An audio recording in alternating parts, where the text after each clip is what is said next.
10-Minute Jazz Lesson Podcast, episode 307.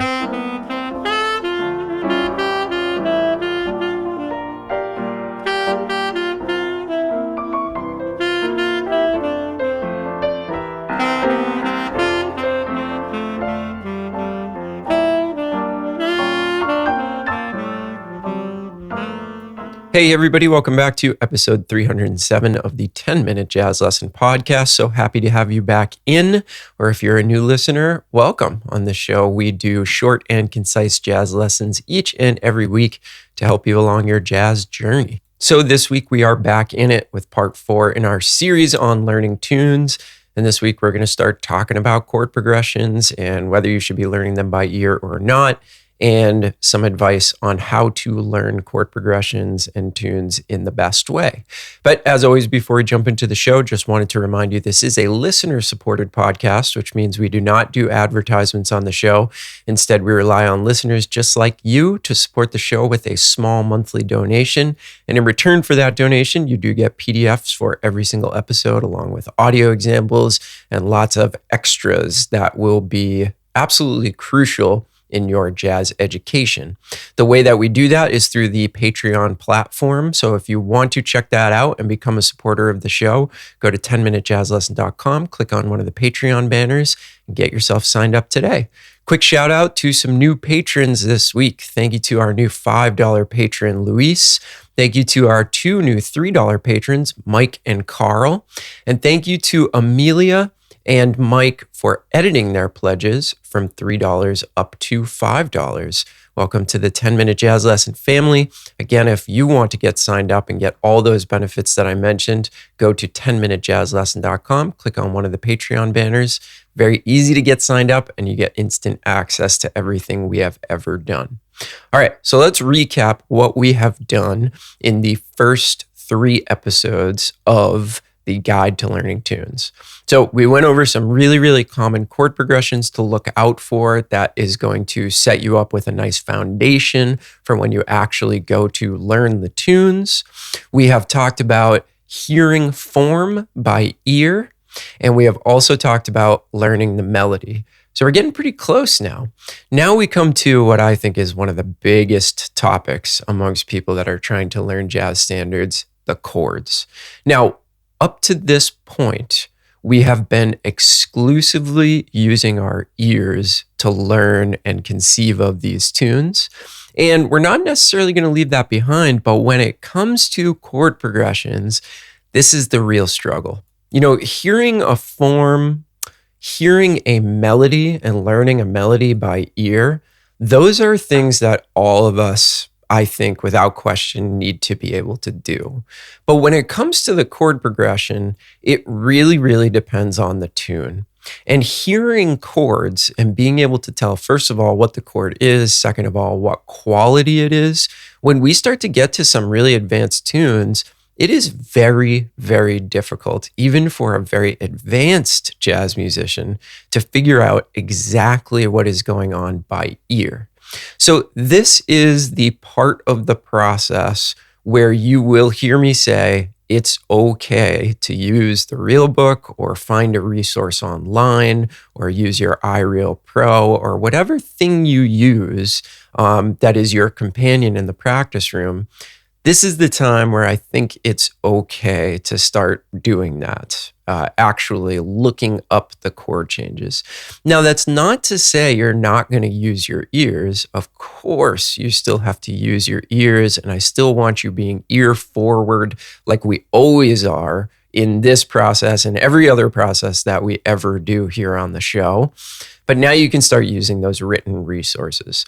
Okay, with all that being said, I still want you to work on being able to figure out chord progressions by ear. Even if it's not something that is totally feasible for you right now, I want you to be working your way toward being able to figure out as much of the chord progression as you can by ear.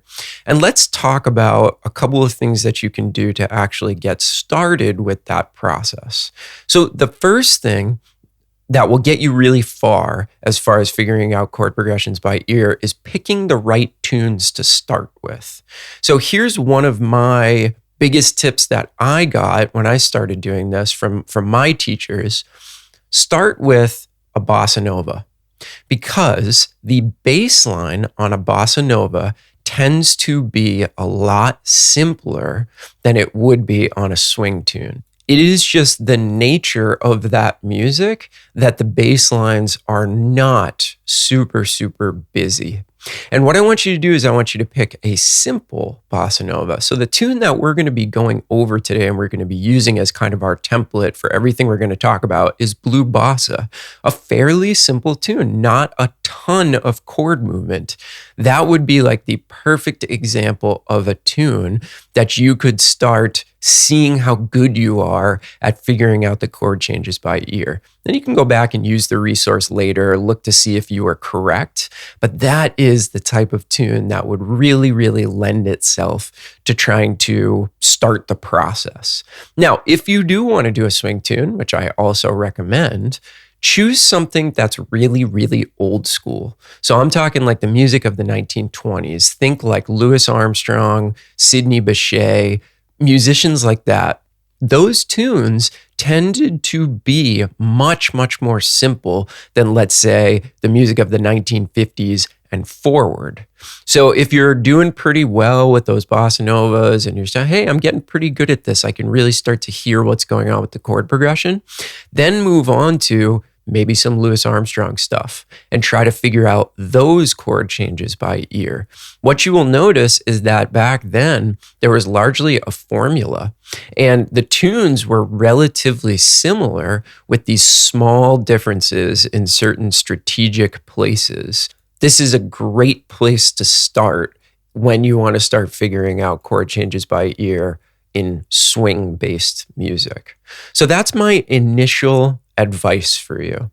Now, I mentioned that we were going to be going over Blue Bossa, and what I want to do for the rest of the episode is talk about, okay, when you actually look up the chord changes and you are trying to memorize them, this is what I want to talk about. What is the best way to memorize them? What can you do on top of just learning the changes at their base level to help you remember it forever?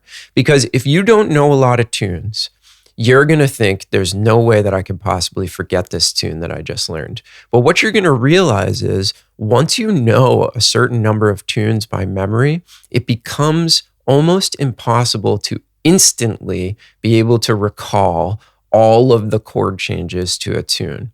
So we want to come up with some strategies that are going to help you remember the essence, the structure of the tune, so that you can think about, all right, this tune does this thing, and then all the chord changes will kind of come flooding back to you, right? So we're going to talk about a couple of those strategies. I talk about these a lot in my YouTube series, 100 Essential Jazz Standards, and this is going to be the exact analysis that I do on those YouTube episodes. So some of you might be familiar with this, but I definitely think it's worth talking about in this series. So pull out your PDF. What I have on the PDF is the chord progression to Blue Bossa. And we're going to go through and we are going to talk about how to analyze this, and then something really important that you can do that I'm going to give you for homework that is really going to nail down this chord progression. So let's dive right in. Okay, so the first thing we notice about Blue Bossa is that it is a nice, short 16-bar form. The second thing that we notice is that it is in the key of concert C minor. So our analysis is largely going to be based off of that key. So what I basically do is I go through the tune and I try to look for patterns, okay? So I know the tune starts and ends on a big old C minor chord, so I'm pretty sure that I'm going to start analyzing it through that lens. So the first two measures we see would be a 1 chord, and you will notice I've put the Roman numeral over the top of it. Then we move to a concert F minor chord. So if I analyze that in the key of C minor, I'm going to call it a 4 chord. So now I have 2 bars each of the 1 and the 4 chord. Now what I notice is I come across a concert D minor 7 flat 5 chord. So if I analyze that in the key of C minor, I notice that I am now playing a 2 chord. And then wouldn't you know it, I have a 5 chord right after that, concert G7 flat 9. And then we resolve to a 1 chord. So pretty simple. And if you have studied jazz harmony before, you're going to notice that all of that chord movement is very, very logical. Now, when we get to measure 9, we start to see something interesting happen. The first thing I notice is that, okay, it's a concert E flat minor 7 chord. Now, if I try to think about that chord in the key of C minor, it doesn't really compute, right? There is no concert E flat minor chord in the key of C minor. So this tells me, hey, something might be happening. We might be modulating here. We might be getting ready to move to a different key. And I'm going to investigate that a little bit further now. So the next chord I see is concert A flat 7. Okay, well, that seems to be moving around the circle of fourths. And I also notice that I have a minor 7th chord followed by a dominant 7th chord. That's telling me something. This might be a 2-5-1 progression. So now I'm looking at the next chord. Oh, and lo and behold, it keeps going around the circle of fourths. And I resolve on a concert D flat major 7 chord. So now I realize, okay, now I have a 2-5-1 in the key of concert D flat major.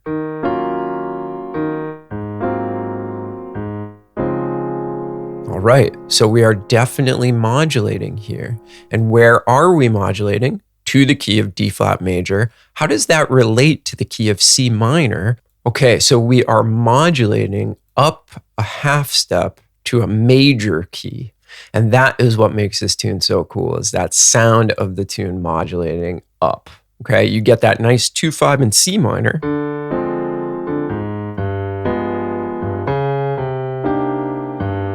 And then we begin the modulation.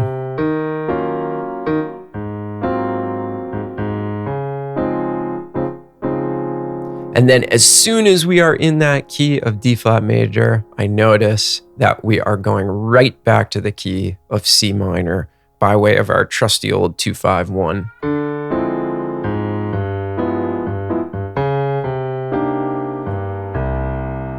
So a very, very simple tune, right? It's basically 1-4-2-5-1 in the key of C minor, and then we have a brief modulation up a half step to D flat major. Okay, so now I've figured all of this out, right? I've done my Roman numeral analysis. That is the part that's really, really important, because if I can remember the Roman numeral structure, then I am not going to forget just a bunch of random chords. I am trying to memorize the structure, not the chord names. And here is the exercise that's going to get you to be able to remember that structure. What you want to do is you want to put the tune in one more key. Now, a lot of people will say, oh, learn all the tunes in 12 keys. Well, if you have unlimited time to practice and you're trying to be the next Michael Brecker, John Coltrane, yeah, you can put every tune in all 12 keys. In fact, that would be fantastic. Most of us don't really have the time to be able to do that. So my advice to you is make sure that you do just one other key. And that is really going to solidify what's going on. It's going to solidify that Roman numeral structure in your head. So let's pick a random key. We started in the key of C minor. Let's do it in the key of G minor. All right, so here's what I'm going to do. I'm thinking, okay, I know I have 2 bars of the 1 chord, G minor. Then I've got to go up to the 4 chord in the key of G minor. So that's going to give me C minor for 2 bars. Now I know I have a 2-5-1 in the key of G minor. So I'm going to go A minor 7 flat 5 to the 5 chord, D7 flat 9, back to G minor for 2 bars, back to the 1 chord. Now I want to think in my brain, all right, what is up a half step from G minor? Well, it's A flat major. So now I need to do a 2-5-1 in the key of A flat major. So B flat minor 7 to E flat 7 to A flat major 7. Then I know, okay, all I have to do is come back and play another 2-5-1 back in the key of G minor. A minor 7 flat 5, D7 flat 9, back home to G minor. Pretty simple. Now, granted, this is a really, really simple tune, and I didn't pick a very hard key, but this is the process. This is exactly what you want to do. Then you will remember that structure and not just a basket of chords that you can so easily forget a couple of minutes after you're done working on this tune. So here's the challenge for this week. First thing I want you to do is remember the structure and learn the tune in its original key, concert C minor. And then I want you to learn it in one other key. And what I'm going to do for the Patreon members, for the $5 Patreon members, I'm going to include a backing track in the home key and in one other key of my choice. And your homework is to learn the tune and be able to play over it without anything in front of you in that second key. So that'll be the challenge for this week. Can you do that? I'm 100% positive that all of you out there will be able to do that. It just is kind of tough the first couple of times. So I want you to get used to this process of, okay, learn it in the original key, do a Roman numeral analysis, and then once you can remember what's going on, immediately put it in one more key of your choice. And I promise you, you will remember the tunes so much better this way than if you're just trying to remember chord after chord after chord after chord name. That's not going to work. Believe me, from personal firsthand experience, I've forgotten more tunes that way than I can count. All right. So a lot to do this week, some definite homework. Make sure you take care of that. Let me know what you think. You can always get in touch with me at the 10-Minute Jazz Lesson Community Facebook group or email me 10minutejazzlesson@gmail.com. This episode went on for way too long, but this stuff is really, really important. I hope you got something out of this. Remember, go check out the Patreon, 10minutejazzlesson.com. Click on one of the Patreon banners. You'll get those backing tracks and the PDF from this week's episode. As always, I hope you're all staying safe and healthy out there, and we will see you next week with another brand new episode. Have a good weekend, everybody. Bye.